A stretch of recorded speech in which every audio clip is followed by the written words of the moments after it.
Hello बच्चों, कैसे हैं आप लोग। एक बार फिर से स्वागत है आपका आपके अपने यूट्यूब चैनल टीचर्स क्लासेस पर। तो बच्चों, इकोलॉजी सीरीज की क्लास नंबर 9 और सक्सेशन का दूसरा पार्ट आज शुरू करने जा रहे हैं, जिसका टॉपिक है स्टेप्स ऑफ सक्सेशन, अनुक्रमण के चरण। उसमें क्या क्या चरण आते हैं। सक्सेशन थोड़ा बड़ा टॉपिक है, इसलिए इसके एक दो पार्ट या तीन पार्ट में हम इसको लेंगे। तो बच्चों, हम आगे बढ़ते हैं, और आगे बढ़ने से पहले अगर आप हमारे चैनल पर नए हैं तो सब्सक्राइब कर लें और बेल आइकन को प्रेस कर लें, ताकि आपको लेटेस्ट वीडियो का नोटिफिकेशन आता रहे।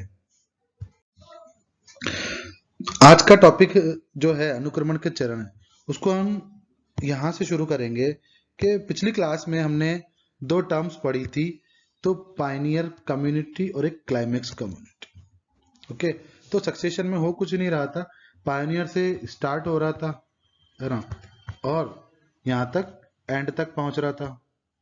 ठीक है ना, इस एंड तक पहुंच रहा था। अब हमने पढ़ तो लिया कि भाई पायनियर होता है, पायनियर से क्लाइमेक्स तक जाता है, पर उनमें क्या क्या स्टेजेस होती हैं, वो कैसे वहां पहुंचता है।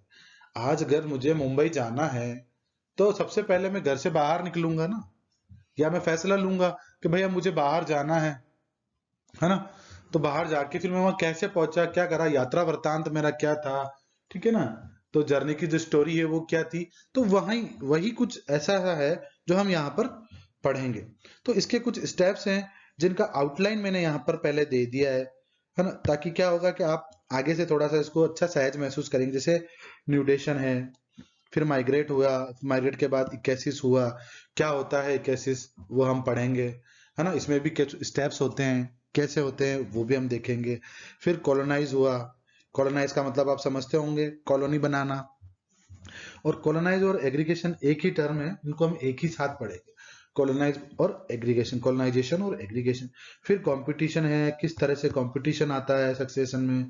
फिर क्या रिएक्शंस होती है अलग अलग स्पीसीज की, जो आने वाली स्पीसीज है और जो एग्जिस्टिंग या पहले से जो मौजूद है। फिर स्टेबलाइजेशन, हमने पिछली कई क्लासेस में स्टेबलाइजेशन और क्लाइमेक्स का जिक्र बार बार किया है। Climax, last stable community is called climax community, है ना। तो ये आपको याद होगा। सबसे पहला बिंदु है न्यूडेशन। न्यूड से आपको क्या समझ में आ रहा है? अनावृत, कोई आवरण नहीं है, कोई खोल नहीं है, कोई कुछ नहीं है। न्यूड मतलब नग्न कहते हैं जिसे हम, ठीक है ना। जो आम जल चाल की भाषा में नग्न हो गया, लेकिन थोड़ी टेक्निकल टर्म में आपने न्यूडेशन कह दिया, और ये अपने अनावृत हिंदी में हमने बोला अनावृत कह दिया। ठीक है, अब इसकी भी क्या क्या स्टेप्स हैं या कैसे कैसे ये होते हैं। देखो बच्चों, इकोलॉजी में किसी भी वस्तु या किसी भी घटनाक्रम के दो ही कारण हैं, बायोटिक और एबायोटिक। मतलब जीवों के द्वारा हो सकने वाला परिवर्तन, और जो निर्जीव वस्तुएं हैं, पर्यावरणीय दशाएं हैं, या पर्यावरण के जो भी घटक हैं। पर्यावरण के घटक क्या क्या हो गए? आग हो गई, हवा हो गई, पानी हो गई, वर्षा हो गई, पत्थर हो गए, भूस्थलाकृतिक आकृतियां हो गई, पहाड़ हो गए, झरने हो गए। तो ये क्या हो गए? पर्यावरणीय पर्यावरण के क्या घटक हो गए। और एक ह्यूमन तो उन जीवों और निर्जीवों में से अलग है ही। क्यों? क्योंकि उनकी हरकतें ही ऐसी हैं, जिनका खामियाजा वो खुद ही भुगतता है और भुगतता रहेगा।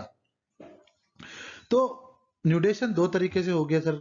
एक तो बायोटिक तरीके से हो गया, एक फिजियोग्राफिक जिनमें एबायोटिक कंपोनेंट्स आ गए और क्लाइमेटिक चेंज हो गया। तो इसमें क्या हुआ कि भाई ज्वालामुखी फट गया, कोई भूस्खलन हो गया, बाढ़ आ गई। तो इससे क्या होगा?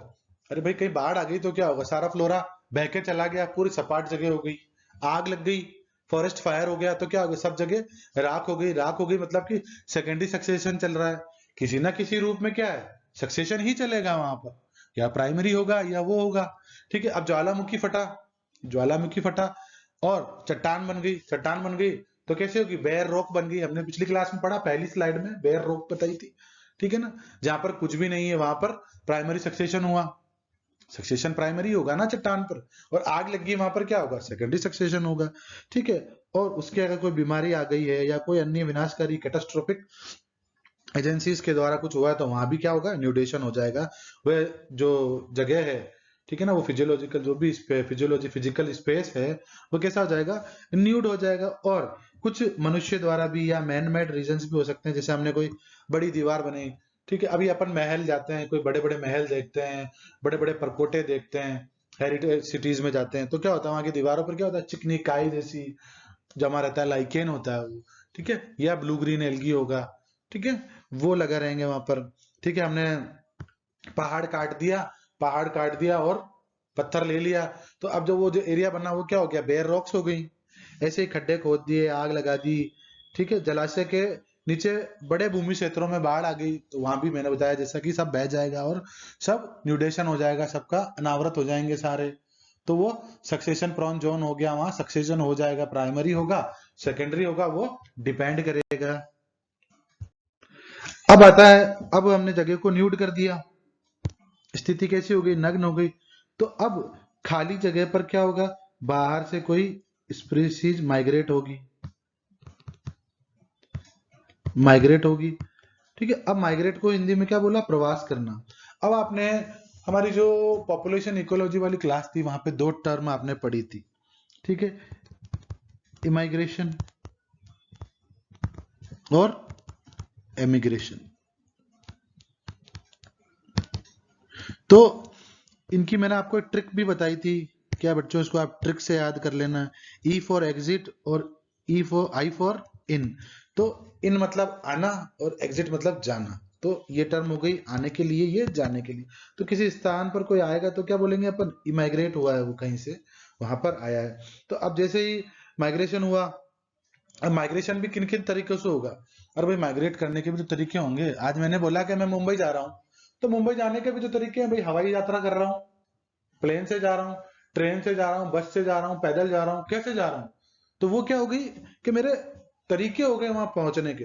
तो कोई भी वस्तु है किसी बेयर रॉक्स पर या जहां पर न्यूडेशन हुआ है वहां पर कैसे पहुंच रही है, ठीक है, कैसे पहुंचेगी सर, सीड्स के द्वारा पहुंचेगी, बीजाणु द्वारा पहुंचेगी, स्पोर्स द्वारा या प्रोपोग्यूल द्वारा, जिनको प्रोपोग्यूल, प्रोपोग्यूल क्या होता है, एक वेजिटेटिव स्ट्रक्चर होती है जो कि हेल्प करती है किसमें, माइग्रेट करने में, कहां से कहीं पर किसी को जाना है किसी जगह पर किसी युक्ति द्वारा, तो वो युक्ति क्या हो गई, प्रोपोग्यूल्स हो गए। प्रोपोग्यूल्स क्या करेंगे, किसी भी जगह जाके प्रोपोगेट होंगे, प्रोपोगेट मतलब प्रवर्धन होंगे, प्रवर्धित होंगे, प्रवर्धन मतलब अपनी संख्या को वहां पर जाके बढ़ाएंगे। तो प्रोपोग्यूल क्या होते हैं, एक वेजिटेटिव स्ट्रक्चर होती है, लेकिन it does not help in migration over appreciable distance, मतलब कि ये माइग्रेशन में हेल्प तो करती है पर बहुत ज्यादा दूर तक नहीं जा पाएगा। क्यों नहीं जा पाएगा, क्योंकि वो एक वेजिटेटिव स्ट्रक्चर है, और वेजिटेटिव स्ट्रक्चर में कहीं उड़ने, कहीं उड़ के पहुंचने, हवा द्वारा जल द्वारा पहुंचने का गुण नहीं होता है। जहाँ की स्पोर्स हुए, पोलन ग्रेन्स हुए, है ना, सीड्स हुए, इनमें क्या होता है, वो गुण होता है, हल्के होते हैं या कुछ स्टिकी सब्सटेंस होता है, बहुत सारी युक्तियां होती है जो हम आगे आने वाली संबंधित क्लासेस में पढ़ेंगे, ठीक है। ठीक है, अब ये तो क्या हो गया कि सर इन इन रीजन्स के, इन इन कारणों से यहाँ पर माइग्रेशन हुआ, सीड्स के द्वारा, बीजाणु द्वारा या प्रोपोग्यूल्स के द्वारा। अब ये तो तैयार है, अब इन चीजों की भी तो कोई मदद करेगा ना, इनकी कौन मदद करेगा, सीड कैसे चला जाएगा, विंड चाहिए तो विंड की मदद हो गई, किसी में एक्वेटिक एडेप्टेशन है, जलीय अनुकूलन है, जलीय अनुकूलन मतलब जल में रहने वाला अनुकूलन है, तो वो एक्वेटिक ले लेगा, कोई जंतुओं द्वारा हो रहा है तो वो जंतुओं का सहारा ले लेगा। तो इस तरह से बहुत सारी चीजें होती है जिनका वो सहारा लेते हैं। और फिर कुछ जो भी बाह्य वातावरणीय कारक हैं या जो भी फिजियोग्राफिक फैक्टर्स हैं उनमें भी कुछ चीजें होती हैं, जैसे migration is influenced by four factors. Four factors हो गए सर, उसकी मोबिलिटी, क्या वह गतिशील है, क्या वह वहां जा सकने योग्य है या नहीं है, या उसका एजेंट क्या है, क्या वह हवा द्वारा वहां पहुंच रहा है, क्या वह विंड द्वारा पहुंच रहा है या किसी जंतु द्वारा पहुंच रहा है, ठीक है, और उसे कितनी दूरी तक वह जा सकता है। थोड़ी ही दूरी तक जाएगा तो माइग्रेशन थोड़ा सा ही दूर होगा, अपनी जनसंख्या या अपनी जो पॉपुलेशन है, अपनी स्पीशीज है, वो थोड़ी दूर तक ही फैला पाएगा। या फिर कोई स्थलाकृतिक आकृति या भू आकृतिक कोई टोपोग्राफिक फैक्टर तो उसको इन्फ्लुएंस नहीं कर रहा है। आज सपोज करो मेरा फेवरेबल प्लेस इस पहाड़ के उस तरफ है, अब मैं उस पहाड़ के उस तरफ जा ही नहीं पा रहा हूं, तो मैं वहां पर पहुंचूंगा कैसे, मतलब जा ही नहीं पा रहा हूं, तो मैं वहां जहाँ के अपनी जनसंख्या कैसे बढ़ाऊंगा, मैं वहां के लिए माइग्रेट कैसे होऊंगा, ठीक है ना, या कोई नदी सामने से निकल रही है लेकिन नदी के उस पार मेरी फेवरेबल कंडीशन है लेकिन मेरा स्पोर नदी में गिर गया और आगे चला गया। तो ये भी सारी चीजें क्या होती है, माइग्रेशन को इन्फ्लुएंस करती है। तो आपको इसको भी ध्यान में रखना है, इसको समझना है। इस प्रोसेस को अगर आपने समझ लिया तो आप सक्सेशन के सारे पीछे वाली क्लास और आगे आने वाली क्लास को बहुत आसानी से समझ पाएंगे। फिर आता है इक्केसिस। इक्केसिस बहुत अति महत्वपूर्ण टर्म है, बहुत ही इंपॉर्टेंट है बच्चों, आप इसको बहुत ढंग से समझे। जितना इंपॉर्टेंट न्यूडेशन और माइग्रेशन था उतना ही इंपॉर्टेंट इक्केसिस है। इक्केसिस इसके अलावा आपको कहीं पढ़ने को नहीं मिलेगा, बहुत कम मिलेगा, इसलिए आप उसको यहाँ पर बहुत समझ लीजिए। ठीक है, इक्केसिस का आप मतलब लगाएंगे एस्टेब्लिशमेंट से। एस्टेब्लिशमेंट मतलब आस्थापन, मतलब कि स्थापना, किसी जगह पर स्थापित होना जाके। अब न्यूडेशन हो गया, न्यूडेशन आपने समझ लिया। माइग्रेट हो गया, चलो मैं पहुंच भी गया बंदा वहां पर। अब वहां जाकर एस्टेब्लिश होना है। क्या वह एस्टेब्लिश कैसे होगा भाई, वहां पर किसी का बीजाणु पहुंच गया या लाइकेन के सोरिडिया पहुंच गए। बीजाणु किसके पहुंचे, साइनोफाइट्स, मतलब कि साइनोफाइसिया के। साइनोफाइसी किसका, ब्लू ग्रीन एल्गी, नील हरित शैवाल, जो हमने फर्स्ट ईयर में सबसे पहले पढ़ा था। वैसे ही लाइकेन मैं आपको पिछली क्लास में बता चुका हूं कि symbiotic relationships between algae and fungi. ठीक है, कुछ स्पेसिफिक फंगस और कुछ स्पेसिफिक एल्गी होते हैं जो कि सहजीवन दर्शाते हैं। तो उनकी जो रिप्रोडक्टिव स्ट्रक्चर होती है वो क्या होती है, सोरिडिया होती है ना। तो सोरिडिया या बीजाणु वहां पर पहुंच गए, है ना, इस जगह पर पहुंच गए। यहाँ पर ये सीड और बीजाणु, ये स्पोर्स यहाँ आ गए। अब ये यहाँ पर आके जर्मिनेट होना जरूरी है। अगर जर्मिनेट नहीं होंगे तो आगे का स्टेप है ये ग्रोथ वाला, ये नहीं होगा। और अगर ग्रोथ ही नहीं होगी, कायिक वृद्धि या वेजिटेटिव ग्रोथ, ग्रोथ से क्या हो गया वेजिटेटिव, हिंदी में बोला कायिक वृद्धि। कायिक वृद्धि मतलब जड़, तना, पत्ती या लाइकेन का जो भी बॉडी स्ट्रक्चर है, फंगल हाइफा है, ठीक है, और एल्गी है तो यूनिसेलुलर है या फिलामेंटस है। अगर वो ग्रोथ ही नहीं होगी तो वह रिप्रोडक्शन कैसे करेगा आफ्टर अ सर्टेन एज। तभी तो आफ्टर अ सर्टेन एज ही तो रिप्रोडक्शन कर पाता है कोई, कि भाई कायिक वृद्धि कर ली, फिर उसके बाद कुछ वस्तुएं जमा हो गई, एनर्जी उसने हासिल कर ली, अब वो रिप्रोड्यूस करेगा। अब अपनी एनर्जी से वो आगे अपनी आबादी बढ़ाएगा। तो इक्केसिस का मतलब हो गया कि न्यूडेशन के बाद माइग्रेट होकर के किसी जगह पर जाना, जा करके एस्टेब्लिश होना या स्थापित होना, क्या कहलाएगा, इक्केसिस कहलाएगा, जिसको हिंदी में आस्थापन बोलेंगे या स्थापना से भी हम इसका मतलब ले सकते हैं। देखो बच्चों, जो हमने पीछे 3 स्लाइड्स पढ़ी उनको मैंने यहाँ पर आपको समझाने की कोशिश की है, उसको आप समझे। जैसे न्यूडेशन है, न्यूडेशन 2 तरीके से हो रहा है, यहाँ पर आपने 2 तरीके बताए हैं। एक तो फॉरेस्ट फायर, जंगल में आग लग गई, जंगल में आग लग गई तो राख हो गई। अब राख के ऊपर क्या होगा, सेकेंडरी सक्सेशन होगा। कैसे होगा, हमने जो पिछली सक्सेशन की क्लास है उसमें पढ़ाया, बहुत अच्छे से पढ़ाया। तो बच्चों नीचे डिस्क्रिप्शन बॉक्स में पिछली क्लास का लिंक है, तो आप वहां जाएं और पिछली क्लास को पढ़ें। बहुत अच्छी क्लास है और वह क्लास आपको ये समझने में बहुत हेल्प करेगी। तो राख हुई मतलब पहले से यहाँ सक्सेशन चल रहा था, कोई स्टेज थी यहाँ पर, अब वो क्लाइमेक्स में थी या कोई इंटरमीडिएट स्टेज थी या पायनियर थी, वो अपन को नहीं पता। लेकिन अब यहाँ पर सेकेंडरी सक्सेशन स्टार्ट होगा। लैंडस्लाइडिंग हो गई, यहाँ से भूस्खलन हो गया, या सपोज कोई पहाड़ था हमने काट के इसको अलग कर दिया तो ये हरियाली यहाँ से चली गई, अब सब ये गंजा हो गया। तो अब यहाँ से वापस क्या होगा, सब कुछ वापस से उगना शुरू होगा। अब वापस से उगना शुरू होगा तब या तो प्राइमरी सक्सेशन ही होगा। अगर किसी बेयर रॉक्स पर हो रहा है या मिट्टी के ढेर पर कुछ भी नहीं है वहां हो रहा है तो क्या है, प्राइमरी सक्सेशन ही होगा। तो ये न्यूड साइट्स हो गई, नग्न या अनावर्त जगह हो गई। अब यहाँ पर माइग्रेट होंगे, जैसे डिस्पर्जल ऑफ सीड, सीड उड़ के हवा से वहां पहुंचे या पानी से पहुंचे या जंतुओं के द्वारा पहुंचे। और एक एग्जांपल और लिया है मैंने यहाँ पर समझाने के लिए, ह्यूमंस है।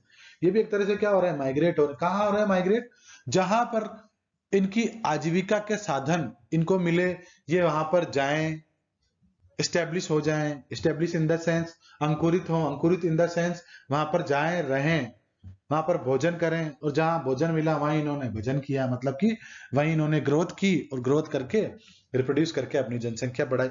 तो ये माइग्रेट वहीं तो करेंगे जहां इनकी फेवरेबल कंडीशंस होगी, ठीक है ना।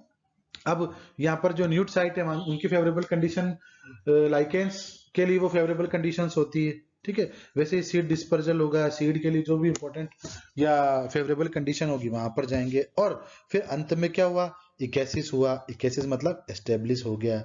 यहाँ पर माइग्रेट होके लाइकेन के सॉरिडिया, यहाँ पर बेयर रॉक्स। ये जो पीछे आपको जो दिख रहा है ना, ये ब्राउन ब्राउन सा, ये क्या है? चट्टान है। और ये क्या है? लाइकेन है।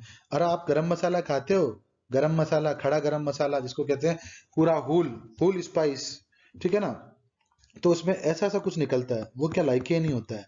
तो लाइकेन का एक उपयोग भी आपको याद हो गया कि सर ये गरम मसालों में आता है, मेडिसिन में तो आता ही है, ठीक है ना, और गरम मसालों में भी ये यूज में आता है। तो लाइकेंस बहुत इंपॉर्टेंट है, इसको आपको याद रखना है। ओके, तो बच्चों अब आता है कॉलोनाइजेशन या एग्रीगेशन। कॉलोनाइजेशन और एग्रीगेशन, हिंदी में बोला उपनिवेशन और समूहन। अब सर पहले हुआ न्यूडेशन, हुआ किसी साइट का, है ना, न्यूडेशन मतलब कि नग्न बन गई, हमने पिछले स्लाइड में पढ़ा।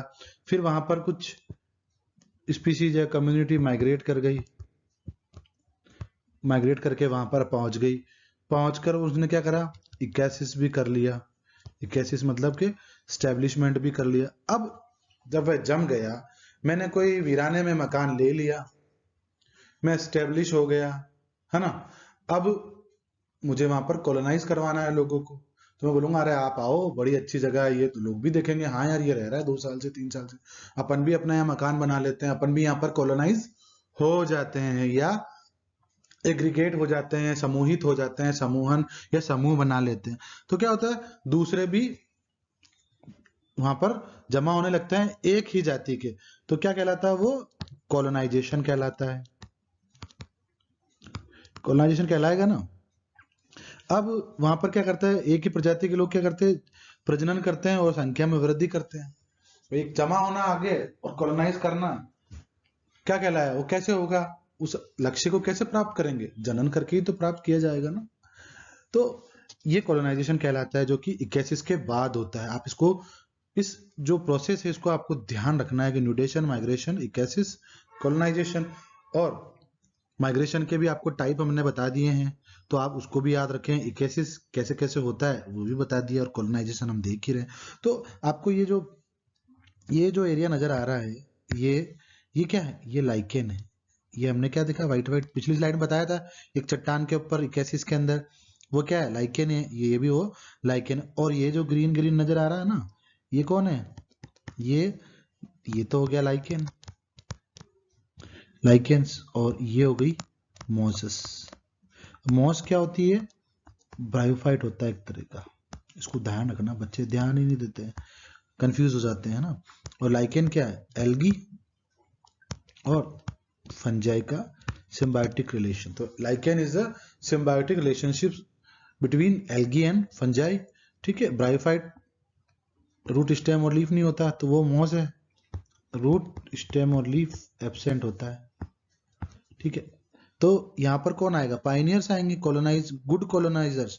पाइनियर्स आर गुड कॉलोनाइजर्स, या सबसे पहले कॉलोनाइज यही होते हैं किसी भी जगह को, यहाँ पर दूसरों के लिए रहने के लिए सुटेबल, ये लाइकेन और मॉस ही बनाते हैं। फिर ये जो रॉक्स दिख रही है, इसमें बीच बीच में तरार आ गई, तो यहाँ पर क्या? मिट्टी जमा हो गई, और मिट्टी जमा हो गई तो ग्रासेस उगने लग गई, है ना।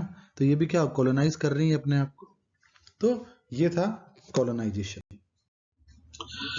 अब आया कंपटीशन। भाई हमने सब कर लिया, न्यूडेशन पर आगे, न्यूडेशन हो गया साइट का, माइग्रेट हो गए, इक्केसिस कर लिया, एस्टेब्लिशमेंट कर लिया, अब एग्रीगेट भी हो गए।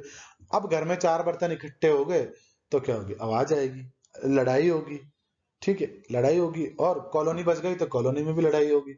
अगर घर में लड़ाई हो रही है तो घर के लड़ रहे हैं, और बाहर वालों से हो रही है तो घर वाले और बाहर वाले लड़ रहे हैं, ठीक है। तो इसको हमने कैसे समझा कि भाई कंपटीशन हो रहा है। कंपटीशन किस लिए होगा? Due to limited resources. अरे भाई पहले तो दो ही जने घर में थे, 2 के 4 हो गए, कॉलोनी में बढ़ गई, 2 घर थे, आज 50 घर हो गए। तो आपस में लड़ेंगे, मेरे इधर कचरा डाल दिया आपने, ये कर दिया, आपका पानी इधर आ रहा है, आपकी नाली टूटी हुई है, फलाना ढीमकाना, ऐसे वो क्या चीजें करेंगे। तो लिमिटेड रिसोर्स हो जाएंगे, जगह कम हो जाएगी, तो वो क्या करेंगे? लड़ने लगेंगे, ठीक है। और लड़ना ही क्या, एक तरह का प्रतिस्पर्धा हो गई। भोजन के लिए हो गई, स्पेस के लिए हो गई, अपने अधिकार के लिए, स्वामित्व के लिए हो गई। हमने पिछली क्लासेस में इनको बहुत अच्छे से लिया था कंपटीशन को। तो कंपटीशन 2 तरह का हो गया, इंट्रा स्पेसिफिक और इंटर स्पेसिफिक। अब बच्चों को ये बहुत कंफ्यूज करता है, इंटर और इंट्रा। तो अपन को कुछ नहीं लेना है, आप बहुत अच्छे से समझते हो। एक दिवसीय अंतरराष्ट्रीय क्रिकेट, आप सुनते हो ना, one day ODI cricket, one day international. तो इंटरनेशनल वहां पर ये वाला इंटर होता है। इंटरनेशनल मैच दो देशों के बीच में होता है बच्चों, ध्यान रखना कि दो देशों के बीच होगा तो दो अलग अलग देश हो गए। और इंडिया में होगा तो अपन बोलते हैं डोमेस्टिक, मतलब उसको आप इंट्रा ले सकते हैं। तो इंटर सिर्फ आप एक चीज ध्यान रख ले, इंटर आपके दिमाग में आए, इंटर स्पेसिफिक किसे कहेंगे, इंट्रा स्पेसिफिक, तो आपको ध्यान लगाया अंतरराष्ट्रीय मैच, मतलब दो राष्ट्रों के बीच, दो अलग अलग राष्ट्रों के बीच। तो अपन को ध्यान आ गया कि भाई बायोलॉजी में भी क्या हो गए, दो अलग अलग जीव हो गए, एक कुत्ता हो गया, एक लोमड़ी हो गई, एक शेर हो गया, एक हिरन हो गया। इस तरह से हमने ले लिया। तो ओके, तो इसको ऐसे समझेंगे। फिर हम आगे शायद इंट्रा स्पेसिफिक, सर इसको भी क्लियर कर दो, कर देते हैं। इसको भी एक बहुत अच्छा सा एग्जांपल है कि हम बैंक में जाते हैं तो बैंक वाले कहते हैं हमारा तो नेट बंद ही नहीं होता साहब, चलता रहता है ना, हमारा अलग ही पोर्टल है। यार आप कहते हो ये अलग ही पोर्टल है, मतलब समझा नहीं। तो वो कहता है सर हमारा इंट्रानेट चलता है, मतलब अंदर ही अंदर चलता है, बैंक की बैंक का है वो। तो एसबीआई एसबीआई का है तो एक ही जाती हो गई, एसबीआई एसबीआई, ठीक है। कैनरा बैंक एक ही जाती होगी। तो आप इंट्रा नेट वहां से ध्यान में रखना है, और इंटर स्पेसिफिक यहाँ से ध्यान में रखना है। तो आपको मुझे लगता है ये क्लियर हो गया होगा डायग्राम देख के भी। सो कंपटीशन एक ही जाति के सदस्यों के बीच में, तो आप देख रहे हो ये लॉयन, दो टाइगर्स हैं, ये लॉयन से दोनों लड़ रहे हैं। फिर यहाँ एक कबूतर है और एक ये छोटी सी चिड़िया है, ठीक है ना। ये दोनों भी क्या अलग अलग जाति के हैं, ठीक है। ये भोजन के लिए प्रतिस्पर्धा कर रहे हैं ना, ठीक है। तो आपको ये पता पड़ रहा है कि इंटर स्पेसिफिक और इंट्रा स्पेसिफिक, मुझे लगता है आपको ये बहुत अच्छे से क्लियर हो गया होगा। अब आती है रिएक्शन। अब क्या होता है, सब हो गया, कंपटीशन तक कर लिया उन्होंने, आपस में भी लड़ लिए, मतलब जहां पर जो जीव यहाँ पर रह रहे हैं अलग अलग प्रजाति के या सेम ही जाति के हैं, ठीक है, तो वो क्या कर रहे हैं आपस में कंपटीशन कर रहे हैं। देखो इस गोले को और ये एबीसीडी से आप समझने लग जाना, ठीक है ना, कि अलग अलग स्पीसीज की बात हो रही है। तो अब क्या हुआ कि अब ये आपस में लड़ रहे हैं, आपस में लड़ रहे हैं, कंपटीशन भी कर रहे हैं, प्लस फिर ये क्या कर रहे हैं, कुछ चीजें ऐसे सिक्रेट भी कर रहे हैं जो वातावरण को भी बदलेगा समय के अनुसार। कैसे बदलेगा, अगर आज बेयर रॉक्स पर न्यूड साइट पर अगर लाइकेन गया तो उसने कुछ एसिड सिक्रीट किया, एसिड सिक्रीट से क्या हुआ, इरोजन हुआ, चट्टान का अपर्दन हुआ, अपर्दन होकर के क्या हुआ, वहां पर मिट्टी जमा होने लग गई, सॉइल जमा होने लग गई। और विंड से भी, पर्यावरणीय दशाओं से भी, पर्यावरणीय जो घटक है वह भी क्या कर रहे हैं, हवा भी वहां पर कुछ मिट्टी ला रही है, और मिट्टी लाएगी तो वह नमी पकड़ेगी, और नमी पकड़ते ही वहां क्या लाइकेन के लिए वो चीज अनसुटेबल हो गई, और अनसुटेबल होते ही वो दूसरी कम्युनिटी के लिए वो अपॉर्चुनिटी हो गई वहां पर आने के लिए। तो अब क्या होगा, ये तो आपस में लड़ भिड़ रहे हैं, अब कोई बाहर से भी कोई और आ गया, मतलब इन्वेड कर गया, इन्वेड मतलब घुसपैठ कर गया। अब इस घुसपैठिए से भी, सपोज करो ये एफ कोई घुसपैठिया यहाँ आया, ये भी क्या करेगा, अपना पावर पूरा लगाएगा यहाँ रहने का, और यहाँ रहने का पूरा पावर लगाएगा, और ये जो कम्युनिटीज जो पहले से रह रही हैं वो क्या करेंगी, हार मान जाएंगी और यहाँ से रिप्लेस हो जाएंगी, ठीक है। रिप्लेस होते ही क्या होगा, ये बाहर चली गई, आउट हो गई, और ये आ गई, ठीक है। तो क्या बोल रहा है ये, newly arrived plant species interact with existing species, किस कारण से होती है अनसुटेबल, वो मैंने आपको बता दिया। तो रिएक्शन का नतीजा क्या रहा कि भैया जो वहां एग्जिस्टिंग कम्युनिटी या प्लांट स्पीसीज या जो भी थी वह चली गई, नया आ गया। तो आगे बढ़ते हैं बच्चों। अब आगे स्टेबिलाईजेशन, आपने पायोनियर पढ़ लिया, ठीक है। पायोनियर के बाद जो भी ट्रांजिशन फेज आई सारी, उसके बाद अपन कहाँ पहुंचे सर, क्लाइमेक्स पर पहुंचे। क्लाइमेक्स को क्या, क्लाइमेक्स कम्युनिटी बन गई क्लाइमेक्स पर आकर,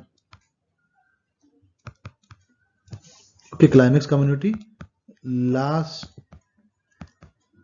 स्टेबल होती है और साम्य में होती है। साम्य मतलब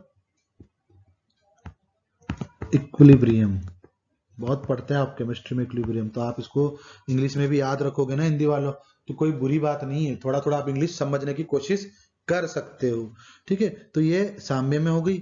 अब साम्य में हो गई तो क्या होगा, इसको पर्यावरण वहां का सपोर्ट करने लग गया, क्योंकि जब पर्यावरण यहाँ से शुरू हुआ था तो धीरे धीरे बदल भी तो रहा था। आपने ने पिछली स्लाइड में पढ़ा ना, एनवायरमेंटल कंडीशन धीरे धीरे बदलती जाती है, और जो एग्जिस्टिंग कम्युनिटी वो वहां से एक्सटिंक्ट होती जाती है और रिप्लेस होकर के नहीं आती जाती।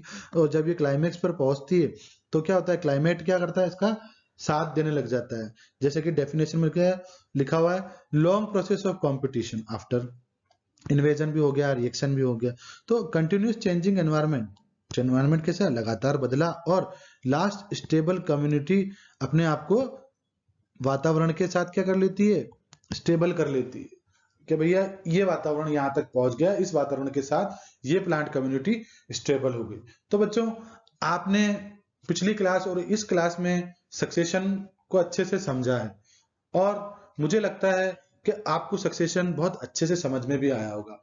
अब आगे आने वाली क्लास में सक्सेशन के कुछ जो रिजल्ट्स हैं या क्या चेंजेस कम्युनिटी में आया है, हम उनके बारे में पढ़ेंगे, और इसके जो भी प्रकार हैं, जो बच गया है, वो उसको हम नेक्स्ट क्लास में लेंगे। तो मैं आशा करता हूं आपको हमारा वीडियो पसंद आया होगा, और अगर आपको हमारा वीडियो पसंद आया है तो प्लीज उसको लाइक करें और शेयर करना ना भूलें। और जो भी आपकी क्वेरीज हैं या जो भी आपको दिक्कतें आती हैं, वो आप नीचे कमेंट बॉक्स में लिखें, हम उनका जवाब डेफिनेटली देंगे। तो बच्चों, आज के लिए इतना ही। Thank you.